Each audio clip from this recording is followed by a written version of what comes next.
श्री ओम शिवाय नमः नमः शिवाय। तुभ्यम जिस राधे राधे प्रकार मेरे इस प्यारे बालियों। ब्रह्मांड का ना कोई अंत है और ना ही कोई शुरुआत, उसी प्रकार शिव अनादि है। संपूर्ण ब्रह्मांड शिव के अंदर समाया हुआ है। आइए श्रवण करते हैं सोमवार व्रत कथा। प्राचीन काल की बात है। एक नगर में एक बहुत धनवान साहूकार रहता था, जिसके घर में धन की कमी नहीं थी, परंतु उसको एक बहुत बड़ा दुख था कि उसके कोई पुत्र नहीं था। वह इसी चिंता में दिन रात लगा रहता था। वह पुत्र की कामना के लिए प्रत्येक सोमवार को शिव जी का व्रत और पूजन किया करता था तथा सायंकाल को शिव मंदिर में जाकर शिव जी के सामने दीपक जलाया करता था। उसके इस भक्ति भाव को देखकर एक समय पार्वती जी ने शिव जी महाराज से कहा कि महाराज, यह साहूकार आपका अनन्य भक्त है और सदैव आपका व्रत और पूजन बड़ी श्रद्धा से करता है। इसकी मनोकामना पूर्ण करनी चाहिए। शिव जी ने कहा, हे पार्वती, यह संसार कर्म क्षेत्र है। जैसे किसान खेत में जैसा बीज बोता है वैसा ही फल काटता है, उसी तरह इस संसार में जैसा कर्म करते हैं वैसा ही फल भोगते हैं। पार्वती जी ने अत्यंत आग्रह से कहा, महाराज, जब यह आपका अनन्य भक्त है और इसको अगर किसी प्रकार का दुख है तो उसको अवश्य दूर करना चाहिए, क्योंकि आप सदैव अपने भक्तों पर दयालु होते हैं और उनके दुखों को दूर करते हैं। यदि आप ऐसा नहीं करोगे तो मनुष्य आपकी सेवा तथा व्रत क्यों करेंगे। पार्वती जी का ऐसा आग्रह देख शिव जी महाराज कहने लगे, हे पार्वती, इसके कोई पुत्र नहीं है। इसी चिंता में यह अति दुखी रहता है। इसके भाग्य में पुत्र ना होना पर भी इसको मैं पुत्र प्राप्ति का वर देता हूँ, परंतु यह पुत्र केवल 12 वर्ष तक जीवित रहेगा। इसके पश्चात वह मृत्यु को प्राप्त हो जाएगा। इससे अधिक मैं और इसके लिए कुछ नहीं कर सकता। यह सब बातें साहूकार सुन रहा था। इससे उसको ना तो कुछ प्रसन्नता हुई और ना ही कुछ दुख हुआ। वह पहले जैसा ही शिवजी महाराज का व्रत और पूजन करता रहा। कुछ काल व्यतीत हो जाने पर साहूकार की स्त्री गर्भवती हुई और 10वें महीने में उसके गर्भ से अति सुंदर पुत्र की प्राप्ति हुई। साहूकार के घर में बहुत खुशी मनाई गई, परंतु साहूकार ने उसकी केवल 12 वर्ष की आयु जानकर अधिक प्रसन्नता प्रकट न की और न ही किसी को भेद ही बताया। जब वह बालक 11 वर्ष का हो गया तो उस बालक की माता ने उसके पिता से विवाह आदि के लिए कहा, तो वह साहूकार कहने लगा कि अभी मैं इसका विवाह नहीं करूंगा, अपने पुत्र को काशी जी पढ़ने के लिए भेजूंगा। फिर साहूकार ने अपने साले अर्थात बालक के मामा को बुला के उसको बहुत सा धन देकर कहा, तुम मेरे बालक को काशी जी पढ़ने के लिए ले जाओ और रास्ते में जिस स्थान पर भी जाओ यज्ञ तथा ब्राह्मणों को भोजन कराते जाओ। वह दोनों मामा भांजे यज्ञ करते और ब्राह्मणों को भोजन कराते जा रहे थे। रास्ते में उनको एक शहर पड़ा। उस शहर में राजा की कन्या का विवाह हो रहा था।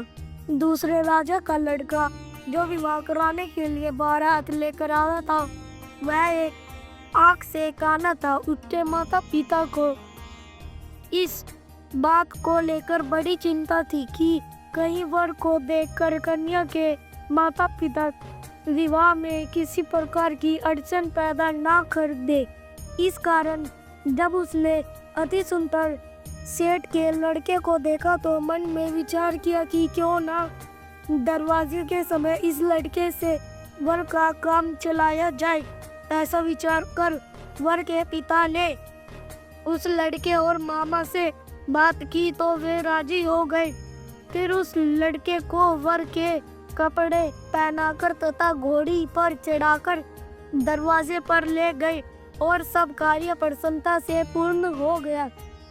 फिर वर के पिता ने सोचा कि यदि विवाह कार्य भी इसी लड़के से करा लिया जाए तो क्या बुराई है। ऐसा विचार कर लड़के और उसके मामा से कहा, यदि आप फेरों का काम और कन्यादान के काम को भी करा दे तो आपकी बड़ी कृपा होगी और मैं इसके बदले में आपको बहुत कुछ धन दूंगा। तो उन्होंने स्वीकार कर लिया और विवाह कार्य भी बहुत अच्छी तरह से संपन्न हो गया। परंतु जिस समय लड़का जाने लगा तो उसने राजकुमारी की चुनरी के पल्ले पर लिख दिया कि तेरा विवाह तो मेरे साथ हुआ है, परंतु जिस राजकुमार के साथ तुमको भेजोगे वह एक आंख से काना है और मैं काशी जी पढ़ने जा रहा हूँ। लड़के के जाने के पश्चात उस राजकुमारी ने जब अपनी चुनरी पर ऐसा लिखा हुआ पाया तो उसने राजकुमार के साथ जाने से मना कर दिया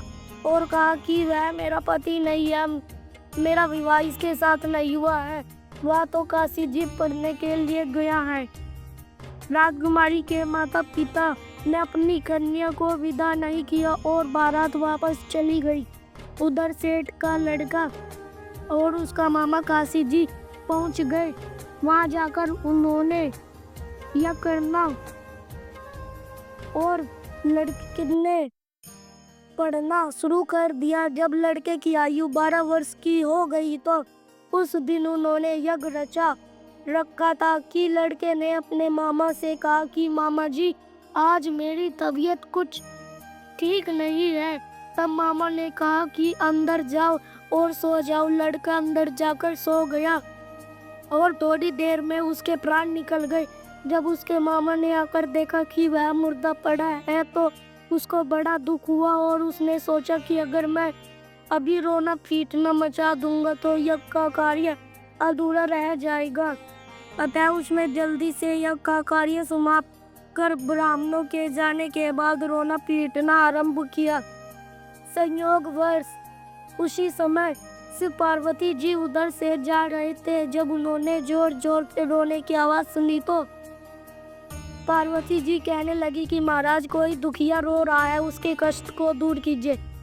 जब शिव पार्वती ने पास जाकर देखा तो वह एक लड़का मुर्दा पड़ा था। पार्वती जी कहने लगी कि महाराज यह तो उसी सेठ का लड़का है जो आपके वरदान से हुआ था। हे महाराज इस बालक को और आयु दीजिए, नहीं तो इसके माता पिता तड़प तड़प कर मर जाएंगे। पार्वती जी के बार बार आग्रह करने पर शिव जी ने उसको जीवन वरदान दिया और शिव जी महाराज की कृपा से लड़का जीवित हो गया। शिव जी और पार्वती जी कैलाश पर्वत पर चले गए तो वह लड़का और मामा उसी प्रकार यज्ञ करते तथा ब्राह्मणों को भोजन कराते हुए अपने घर की ओर चल पड़े। रास्ते में उसी शहर में आए जहाँ उसका विवाह हुआ था, वहाँ पर आकर उन्होंने यज्ञ आरंभ कर दिया तो उस लड़के के ससुर ने उसको पहचान लिया और अपने महल में ले जाकर उसकी बड़ी खातिरदारी की।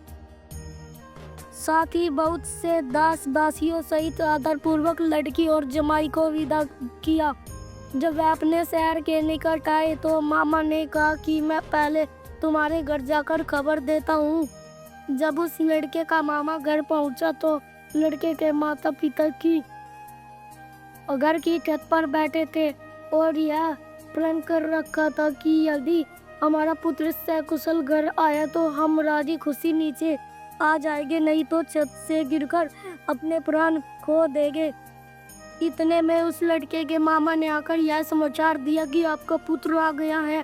तो उनको विश्वास नहीं हुआ। तब उसके मामा ने शपथ पूर्वक कहा कि आपका पुत्र अपनी स्त्री के साथ बहुत सारा धन लेकर आया है। तो सेठ में आनंद के साथ उसका स्वागत किया और बड़ी प्रसन्नता के साथ रहने लगे। इस प्रकार से जो कोई भी सोमवार के व्रत को धारण करता है अथवा इस कथा को पढ़ता है या सुनता है उसकी समस्त मनोकामनाएं पूर्ण होती है। उम्मीद है कि आपको सोमवार व्रत की कथा अच्छी लगी होगी। अगर आपको यह वीडियो अच्छी लगी हो तो कमेंट सेक्शन में ओम नमः शिवाय लिखना ना भूले और याद रखें कलयुग चल रहा है और ऋषि मुनि के से सुना गया है कि कलयुग में केवल नाम आधारण सिर्फ नाम जापी काफी है। इसलिए हर समय हर पल हर समय ओम नमः शिवाय का जाप करते रहो। हरि ओम नमः शिवाय।